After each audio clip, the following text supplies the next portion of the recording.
dois grupos, tá? Você vai entender. Você mencionou que nesse primeiro momento você está trabalhando com crianças de 8, 9 anos, né? Mas você também mencionou crianças de 6 e 7, e ambas as situações falando da alfabetização.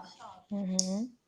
Você consegue perceber uma diferença, mesmo a faixa etária sendo tão pequena, nessa questão da alfabetização com eles?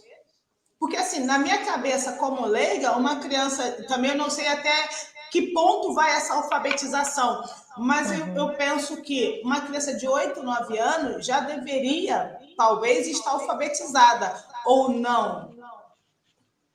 Uhum. A gente vive hoje numa situação, nós que somos professores, a gente tem observado isso, e digo não só após pandemia, mas há um tempo já, mesmo antes da pandemia, que é a questão da distorção seriedade. Ela continua, né? E continua de uma maneira muito presente, muito forte. Então, é muito comum, principalmente nas redes públicas, a gente encontrar crianças ainda com 9 ou 10 anos até, porque eu atuei até o 5º ano também já, né? Onde a gente pega crianças de 9, 10 anos, e às vezes a gente pega adolescentes no 5º ano, né, que ainda não completaram esse ciclo de alfabetização.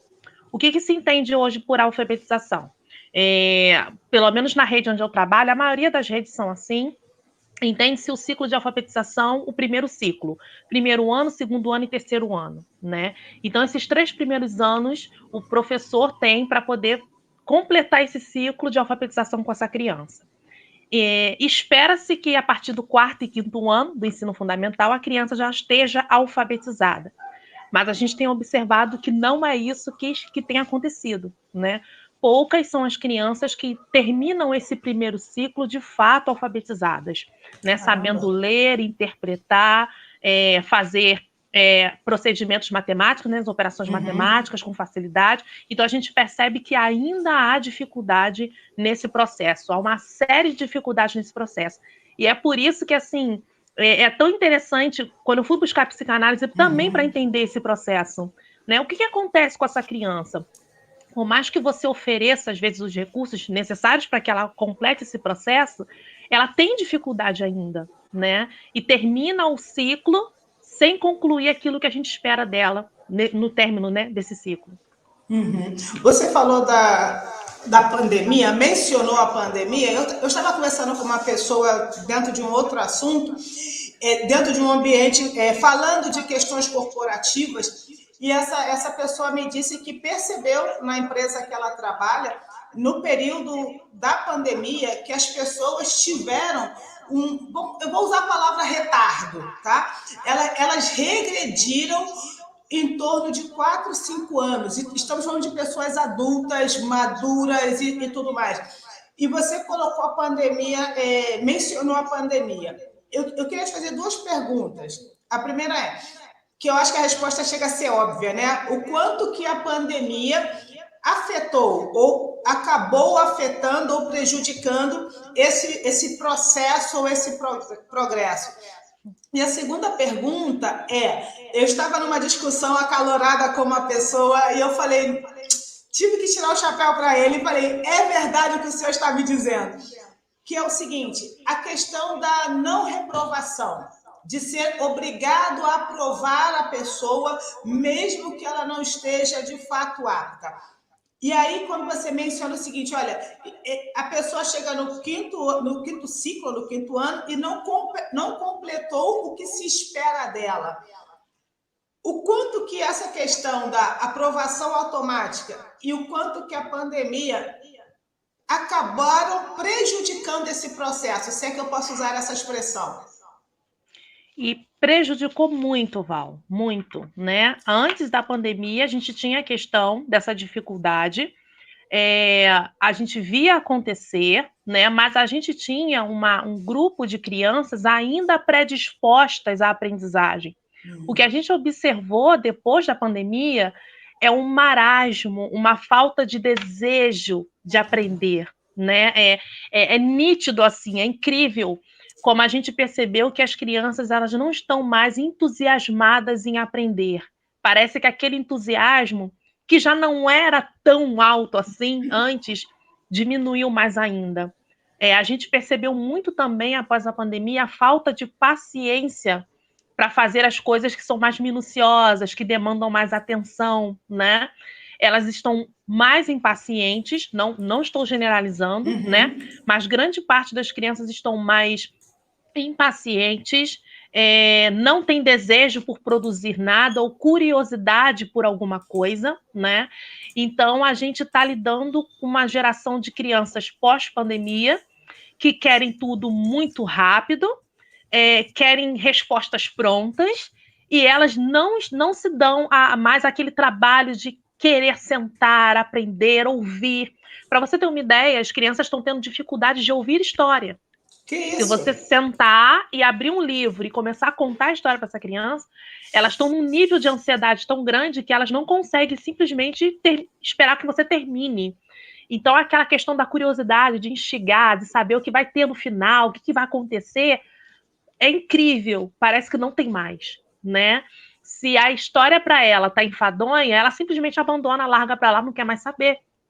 Então, tudo é mais interessante hoje para essa criança do que a própria sala de aula em si, né? E aquela questão do tudo pronto, tudo dado, né? Tudo muito facilitado. E a questão dessa progressão automática, que a gente chama, ela tem sido um grande problema. Por quê? Porque pós-pandemia a gente vai ter, sim, muitas crianças com distorção cerebral, né? Eu creio que os profissionais sérios e que observam que realmente não tem condições dessa criança progredir para um outro nível, ele vai chamar esse responsável, ele vai conversar e ele vai dizer que não há condições, porque a gente sabe que essa criança vai ser prejudicada, né, no ano seguinte. Mas boa parte, né, vai acabar fazendo com que essa progressão aconteça, mesmo sem essa criança ter as condições necessárias para isso, né? Na verdade, está virando uma bola de neve, né? A questão está virando assim um efeito dominó. E, sinceramente, muitos de nós ainda estamos aqui, meio que tentando entender de que forma a gente vai conseguir fazer a criança caminhar, retornar para aquele processo, né? E querer, de fato, sair daquele processo com o mínimo possível.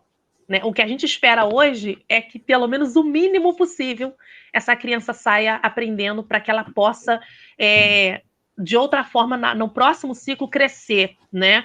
E a maturidade também é uma coisa que a gente tem observado que tem demorado a chegar para elas. A gente via muito assim, a criança começava o ano de uma forma, e aí a gente via, às vezes, né, nos pequenos passinhos e tudo mais. Num determinado período do ano letivo, a gente percebia que aquela criança dava um estalo e ela começava a avançar. Né? Era muito comum acontecer isso. E, infelizmente, hoje, pós-pandemia, a gente não está vendo mais isso com tanta frequência. Né? Esse estalo que a criança dá, aquele estalo de amadurecimento que a gente acha incrível acontecer, né? Mas que acontece muito, e a gente não tem visto isso mais com tanta frequência agora. É triste e tem acontecido.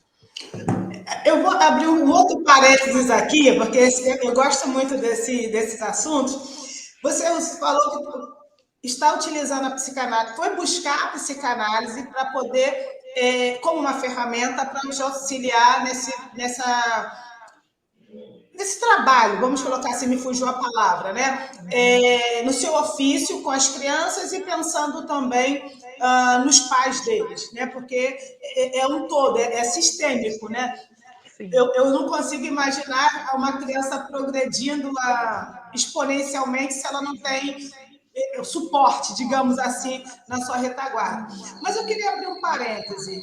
Como que os profissionais estão conseguindo lidar com isto? Entende? Abrindo só um parênteses. Como que vocês, profissionais, estão conseguindo? Porque, olha só, você estava falando que eu fiquei assim, gente, eu fiquei tentando imaginar a criança não se interessar por uma história.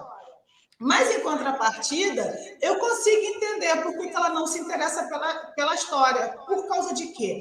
Porque hoje, por exemplo, entre aspas, né? Todas as crianças têm um celular na mão, um tablet na mão, tem a pipa pega, eu acho, né? Na mão ali, que tem ilustração, que tem desenho, que tem animação, que tem música. Eu estou falando isso com você e eu estou literalmente visualizando vocês como atores encenando, sabe, a história para que a criança possa se interessar. Porque eu acho que chega a ser desleal com vocês. Entende o que quer dizer? Tem que concorrer com toda essa mídia e sempre todo esse suporte. Aí eu fico pensando o seguinte, como que vocês, profissionais, se é que eu posso utilizar essa expressão, porque eu estou me sentindo assim, sabe, me pondo no lugar de vocês, frustrados, porque estão fazendo um esforço homérico e não conseguindo alcançar o mínimo desejado, por causa de uma concorrência desleal, que é o aparelho. Como é que vocês, profissionais, estão lidando com isso? A bendita tecnologia, que é tão boa, mas também é tão ruim às vezes, né? Assim, eu digo que a criança é criança, né? Ela é criança. O que você der para ela que vai causar prazer, ela não vai querer largar. A gente que é adulto é assim, imagina a criança, né? Exato. E assim, o que a gente percebe hoje, o que a gente está tentando buscar a gente já observou que grande parte do comportamento dessas crianças tem a ver com o comportamento de seus pais. Não adianta, não tem como fugir disso, né? Ela é um espelho, ela é um reflexo do que ela vive, do que ela vê em casa, do que ela recebe em casa, né? E a gente percebe. Eu tive um caso muito curioso ainda no meio desse ano com um aluno. Ele teve um problema de saúde, precisou usar um gesso na perna, né, por muito tempo. E eu tive uma questão muito interessante com a mãe dele, né? A mãe dele veio para a reunião de pais e ela disse que estava muito magoada comigo. E aí a minha lâmpada, né, psicanalítica acendeu, né? E eu falei assim, meu Deus, mas por que... Aí eu sentei, né, e comecei a falar, fala mãe, por que você tá magoada? Para ouvi-la. E aí foi incrível o que aconteceu naquele momento, né? Após a reunião de pais, ela me contou praticamente a vida toda dela, né? E os dramas que ela estava vivendo naquele momento com o filho doente, tendo que dar conta. Eu só sei que no meio daquele processo do menino estar doente, ela também houve uma ruptura ali do casamento, né? Houve uma separação, houve uma movimentação de lar, a criança ficava com ela e outras horas ficava com o pai, outras horas ficava com a avó, mas o menino não estava se adaptando a essa realidade nova, né? Então ela estava tendo que administrar o trabalho dela, o filho doente, uma separação, uma mudança de casa, né? E disse que estava magoada comigo. Projeção. O deslocamento também, né? Vamos falar aqui dos mecanismos de defesa. Exatamente. Não podia descontar nos outros para descontar naquela que ela julgava, né, o elo mais fraco. Já que você não ia poder revidar a altura, né? Digamos assim. Dessa forma. E depois de passar um tempo ouvindo ela, né? E ela falando das suas dores, dos seus problemas, das suas mágoas, e ela chorou. Começou a chorar. Eu não interrompi o choro, deixei ela chorar à vontade. E depois que ela chorou, eu falei assim: mãe, posso te explicar agora o meu lado para você entender? E aí eu conversei, falei o que aconteceu naquele processo, que tudo que era referente à educação do filho dela, a questão pedagógica, eu já tinha estruturado para ele, né? Ele voltando para a escola ou não, ele tinha direito de ter a sua atividade. A escola ia enviar essa atividade para casa dele, ou ela tinha sido informada até, inclusive, né, pela instituição, que ela poderia ir na escola falar comigo, buscar os materiais da criança uma vez por semana, para a criança não perder as atividades. E aí eu fui explicando tudo para ela, e aí ela falou, nossa, eu não sabia disso. Eu falei, pois é, né? Mas agora eu estou te falando, né? Me desculpe se eu fiz alguma coisa que você pode ter entendido errado, né? Mas eu sou a professora do seu filho ainda, independente dele estar doente ou não, né? E eu estou aqui para dar assistência pedagógica que ele precisar. E a escola está aqui para isso, é direito dele, né? E depois dessa conversa, ela abriu um sorriso, enxugou as lágrimas, né? E aí foi embora. E eu falei assim, meu Deus, tudo que essa mulher precisava era desabafar.